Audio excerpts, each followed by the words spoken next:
Hey everybody, welcome to Crack Pack Tuesday number 96 on the Mana Leak. I'm John as always, and we've got ourselves another pack of Aether Revolt. We've got the Maulfist Rebel one. We're going to crack this open, see what's in it, and see what we would take pack one, pick one if this was a draft.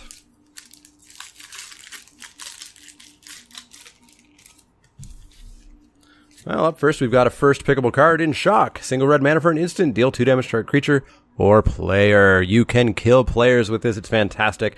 I would first pick a Shock in many packs.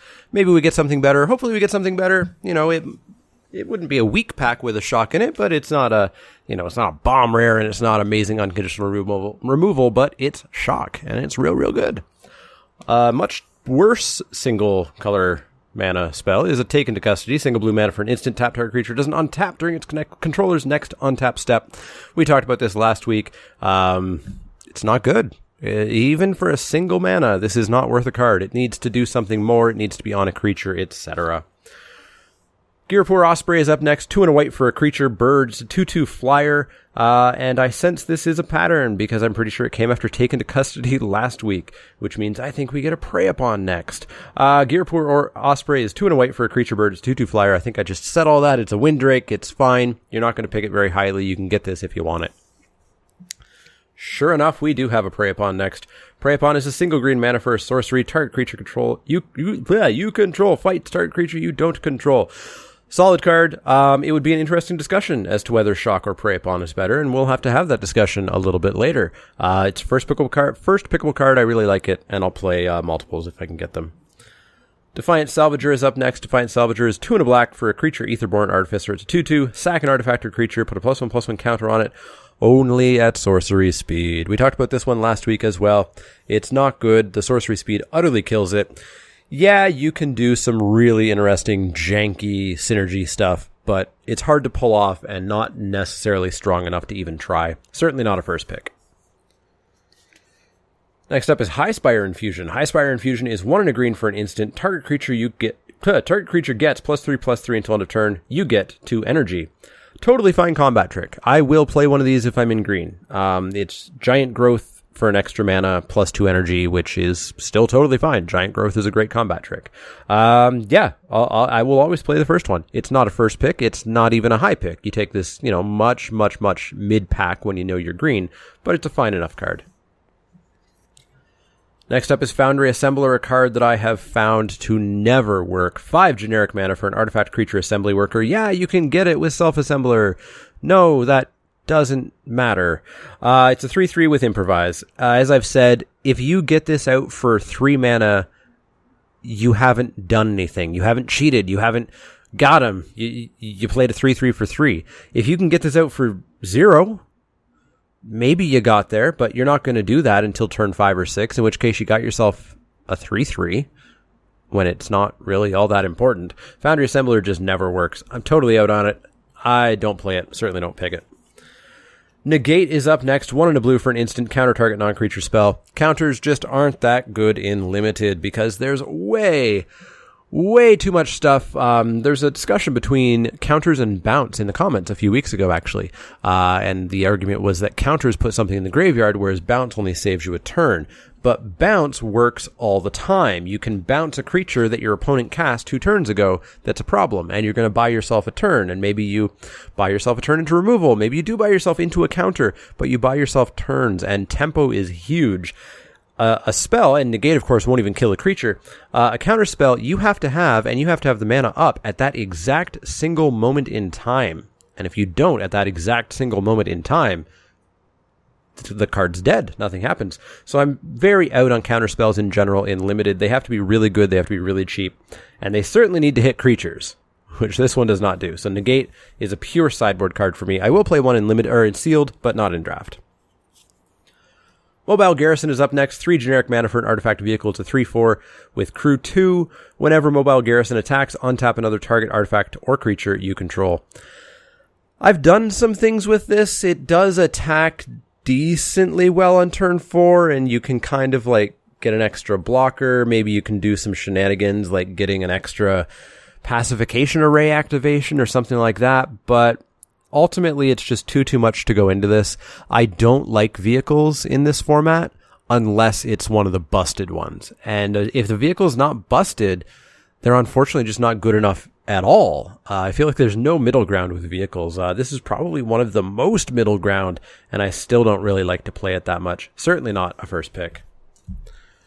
Our final common, our 10th common, no foil in this pack. Consulate Turret, 3 generic mana for an artifact. Tap, you get an energy. Tap, pay 3 energy, deals 2 damage to target player. Do not like this. I have lost to it, but part of that loss was drawing like 12 lands. This is just way too slow. The energy has died as a mechanic. It doesn't really exist that much. There's no big energy decks. This isn't really gonna, get you to higher amounts of energy. And doing 2 damage a turn for 3 energy is just way too slow of a clock. You're just gonna get run over before you do that. Don't like Consulate Turret. Don't play it, and certainly don't first pick it. Our first uncommon is Deft Dismissal, 3 and a white for an instant. Deft Dismissal deals 3 damage divided as you choose among 1, 2, or 3 target attacking or blocking creatures. I was high on this in the set review. I've never played it, and I don't think I've seen anybody play it. And in second thinking, and third thinking, and fourth thinking, it's probably not remotely as good as I thought it was. It is just very little damage for 4 mana. The division is great, and there is a fair number of X1s and X2s, so maybe you get to 2 for 1. But this just doesn't really seem like it would ever work out the way you want. The format's too fast to be playing 4 mana, kind of super conditional removal spells that may not even remove anything. So I'm out on Deft Dismissal. I don't really play it, and I certainly don't first pick it. Speaking of certainly not first picking, we have Ornithopter. 0 mana for a Thopter. It's a 0/2 flyer. It is bad. It is not free. It costs you a card. And a card is a huge cost. This is terrible. There's no reason to ever play an Ornithopter. But you have Tezzeret's Touch. Cool. Play Prophetic Prisms. Play Implements. Play things that do things if you don't get the Tezzeret's Touch. Don't play Ornithopter. Our final uncommon is equally bad. Crackdown Construct, 4 generic mana for a 2/2 artifact creature construct. Whenever you activate an ability of an artifact or creature that isn't a mana ability, Crackdown Construct gets +1/+1 until end of turn. You would have to reliably make this a 4/4 for this to even be okay. And spoiler alert, you are not going to reliably make this a 4/4. This is going to be a 2/2 a massive, massive, massive amount of the time. This just does not work. And playing a 4 mana 2/2 is just asking to lose. Crackdown Construct is just bad, bad, bad. Our rare is Aid from the Cowl, which I have played once, I think, and it was fine, but it's not great. You need a way to super reliably enable Revolt. Sorry, it's a 3 green enchantment with Revolt. So if you've revolted, you flip over the top card of your library, and if it's a permanent, it goes straight on the battlefield. Otherwise, it goes on the bottom of your library, so it doesn't draw you a card if it's not a permanent, and that's not great. It ramps you if you hit a land. If you hit a creature, it comes down the battlefield, and that's great. But as we've talked about a little bit, and as people have been saying, Revolt is hard to be in any way reliably on. You could do some janky stuff with this, again, kind of like Defiance Salvager. You could build a deck around this, and it would go off a little bit. But whether that's strong enough, whether that's worthwhile, I don't think it is. And so I don't think I'd really first pick an Aid from the Cowl when we have 2 removal spells sitting here. So we do have to have the discussion of, do you take Shock or Prey Upon? And that's a hard discussion because both red and green are amazing colors in this format. Green is super deep in the uncommons and commons. Red is super deep on the removal side of things and the hyper aggro. And frankly, just based on my experience recently, I'd probably just go for the Shock, because red has been doing some amazing things for me. Green is busted, but red can win by like turn 4 and turn 5 before green can even do those busted things. So I'm going to go for the Shock here. I think it's a super close pick, though, between Shock and Prey Upon. Let me know what you would have taken. Would you have taken one of these two? Would you have taken the Aid, or would you have taken the Ornithopter? Hopefully not. Let me know in the poll up in the top right-hand corner, the comments down below, etc. As always, if you have any questions, comments, or suggestions, you can find me on Twitter at the Mana Leak. That's LEEK, like the vegetable, not the card. You can also find me at facebook.com/Mana Leak, Twitch twitch.tv/themanaleak and patreon.com/themanaleak. I feel like I just said that, but I can't remember. Anyways, at Patreon, you can become a backer and help keep this channel going.